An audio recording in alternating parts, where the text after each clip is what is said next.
Gathering places.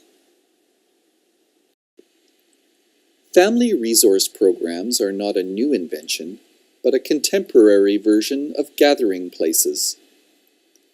The local water source, the tribal circle, and the frozen country pond. These were places where people got advice, learned from one another, exchanged news and views, tips and support, and celebrated. From prehistoric times, humans have banded together in interdependent groups for survival. Whether because of this or a result of it, humans are inherently social. Throughout history and across cultures, people have gathered for practical purposes and for pleasure.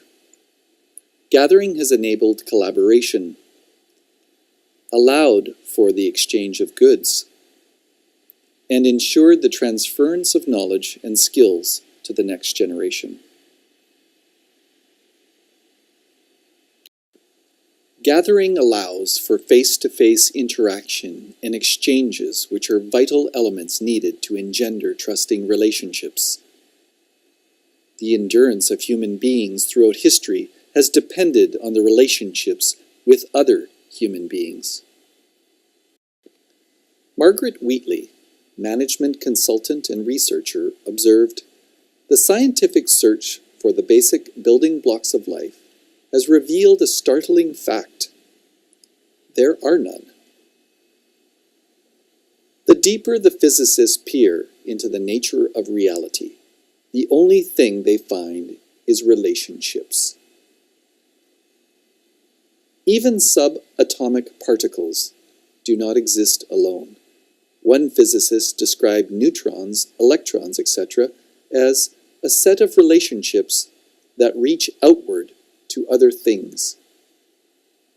Although physicists still name them as separate, these particles aren't ever visible until they're in relationship with other particles.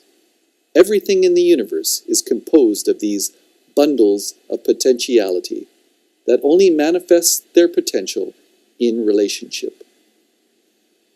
How, for example, could a child exist except in relationship to others? The survival of the human race has also depended upon the effective care and education of children. The care and parenting of young children has traditionally fallen to women, generally, though not in all societies, to the mother. Women have depended on the experience, support, and advice of others, especially other women, in fulfilling this important role. Gathering places provided opportunities for a woman to acquire knowledge, advice, and perhaps support in her caregiving role, as well as relief from it. Many societies have taken a communal approach to childcare and rearing. Throughout history, people have gathered to support and sustain themselves and their families, meeting a wide array of needs. Family resource programs have been established in relatively recent times, serving this ancient need for families to gather for a variety of purposes. What gives rise to the need to reinvent the gathering place in the form of the Family Resource Program?